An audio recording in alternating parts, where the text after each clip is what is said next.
Why We Escape Freedom. Carl Jung's darkest warning. The room was silent. No chains. No prison guards. No one holding the key to his life but himself. And yet, he felt trapped. The man sat in front of an open door, freedom glowing just beyond it. But every time he tried to stand, his legs refused. He wasn't held back by walls or bars, he was held back by something far more invisible, far more powerful. Carl Jung once warned that the most dangerous prisons are the ones we build inside our own minds. Perhaps the darkest prison of all is this: our fear of freedom. Because here's the truth. Few people dare to admit most of us, Dante, actually want freedom. We think we do. We post about it. We dream about it. We even fight wars in its name. But when freedom finally arrives, raw and uncompromising, we escape from it. Why? That's the question we're going to unravel today. This is why we escape freedom. Carl Jung's darkest warning. 1. The paradox of freedom. Think about modern life. Never in history of human beings had so much choice. You can wake up tomorrow, quit your job, move across the world, reinvent yourself completely. And yet statistics show rising anxiety, paralysis, procrastination, and self-sabotage.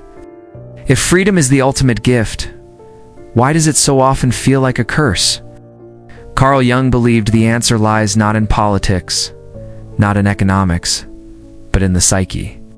He wrote that freedom is unbearable for the unconscious mind, because it comes with something we secretly dread: responsibility. Freedom says, your life is yours. But if it's yours, that means your failures are yours too. Your regrets, your wasted years. So what do? We escape. Into distractions, into routines, into anything or anyone willing to carry the weight of our choices for us. But here's the chilling part. Escaping freedom isn't harmless. It doesn't just keep us stuck. It makes us vulnerable to control. And history has shown exactly what happens when people would rather avoid freedom than embrace it. Fromm and the Flight from Freedom. In 1941, psychoanalyst Erich Fromm, deeply influenced by Jung, wrote a book called Escape from Freedom. He argued that when faced with the terror of freedom, people will gladly submit to authority. Fromm was writing during the rise of fascism, saw entire nations hand their autonomy to dictators not because they loved tyranny, but because they feared the unbearable burden of freedom. This wasn't cowardice, it was psychology. When you no longer know who you are, it feels easier to let someone else decide. When you fear making the wrong choice, it feels safer to follow orders. But here's Jung's darker warning. This doesn't just happen in politics. It happens in everyday life. It's the employee who lets their boss dictate every move. The partner who stays in a controlling relationship because at least it gives them direction. The individual who numbs themselves with endless scrolling instead of choosing their own path. Each time we do this, we're making the same choice: to escape freedom. Mini hook. But why is freedom so terrifying in the first place? What makes us sabotage the very thing we claim to desire most? For Jung, the answer was hidden in the shadow. Jung in the shadow of choice. Jung believed that inside every person lies a shadow, the parts of ourselves we repress, deny, or hide. Freedom forces us to confront that shadow. Because when no one else is to blame, when no authority stands above you, the spotlight shines directly on your own potential. And that is terrifying. What if you fail? What if you succeed and it changes everything? What if you discover you are capable of far more than the life you've settled for? The shadow whispers, better not to try. Better to stay small, stay safe, stay invisible. And so, unconsciously, we sabotage ourselves. We call it procrastination. We call it waiting for the right time. But Jung saw it clearly. It's the psyche fleeing from freedom. But what happens when a society, not just an individual, begins escaping freedom? History shows the consequences, and they are darker than most of us want to imagine. Section 4. The collective escape. Nietzsche predicted it. Fromm analyzed it. And Jung watched it unfold in the 20th century. When masses of people escape from freedom, they cling to ideologies, movements, and leaders who promise clarity.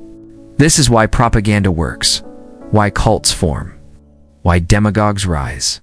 They don't just offer power, they offer relief from the unbearable uncertainty of freedom. But here's the sinister twist. The same mechanism happens inside families, workplaces, even friendships. Think of the manipulative friend who always decides for the group, the overbearing parent who dictates their child's life, the partner who guilt-traps the other into obedience. And each time the escape from freedom looks harmless on the surface, underneath, it's a quiet surrender of the self. So if freedom feels so heavy, if responsibility feels like a curse, out. But it may be the only one. It's 5. Individuation. The hard path to true freedom. For Jung, the only escape from the escape was individuation. Individuation. Individuation is the process of becoming whole. It means confronting your shadow instead of running from it, owning your choices instead of blaming fate, integrating the parts of yourself you once disowned. It's not comfortable, doesn't happen overnight, but it is the only path to freedom that isn't an illusion. Because here's the paradox. Freedom stops being terrifying the moment you have the inner strength to carry it. Without that strength, freedom feels like chaos. With that strength, freedom feels like power. The dark side of awakening. When a person fully embraces freedom, when they integrate their shadow and no longer flee from responsibility, they gain immense power. They can see through manipulation. They can resist authority. They can chart their own path with unshakable clarity. But Jung feared what would happen if such a person chose the wrong path. Because the same clarity that can heal can also destroy. An individuated person could just as easily use their insight to dominate others, to manipulate, to control. And that, Jung believed, was the darkest warning. Freedom without ethics becomes tyranny. The question isn't just whether you embrace freedom, it's what you will do with it once you hold it. So let me leave you with the question Jung would want you to ask yourself.